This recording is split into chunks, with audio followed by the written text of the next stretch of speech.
Dahlia আদর্শ বালিকা উচ্চ বিদ্যালয়।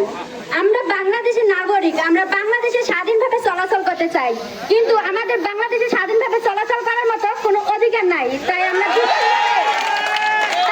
বিশেষভাবে ডিমলা উপজেলার কাছে একটা আকুল আবেদন করতেছি, যেন আমরা বাংলাদেশে স্বাধীনভাবে চলাচল করতে পারি। আজকে এক বোনের সর্বনাশ হয়েছে, কালকে আমি আছি, আমার মতো অনেক বোনেরা আছে। বিচার চাই এবং বাংলাদেশে আমি বলি যে বাংলাদেশে কোনো যেন মা বোনের এভাবে সম্মানহানি না হয়।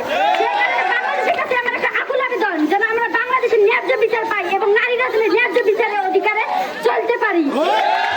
অংশগ্রহণ করব, কারণ আজকে যদি আমরা এখানে তাই এর বিরুদ্ধে অংশগ্রহণ না করি, আজ হয়তো আমার এক বোনের মতো আরেক বোনও এর অন্যায়ের ফাঁদে পড়ে যাবে। কারণ এখনো পর্যন্ত পুলিশ প্রশাসন থেকে শুরু করে কোনো প্রশাসনের বিরুদ্ধে আওয়াজ তোলে নাই। আজকে আমাদের হচ্ছে কিছু কলেজ শিক্ষার্থীদের নিয়ে বা স্কুল শিক্ষার্থীদের নিয়ে আজকে আমরা এখানে উপস্থিত হয়েছি একটা মানববন্ধন করার জন্য। তারপরও কিছু প্রতিষ্ঠান দেখতেছি তারা হচ্ছে কোনো সায় দেয় নাই। কেন দেয়নি তার সায়?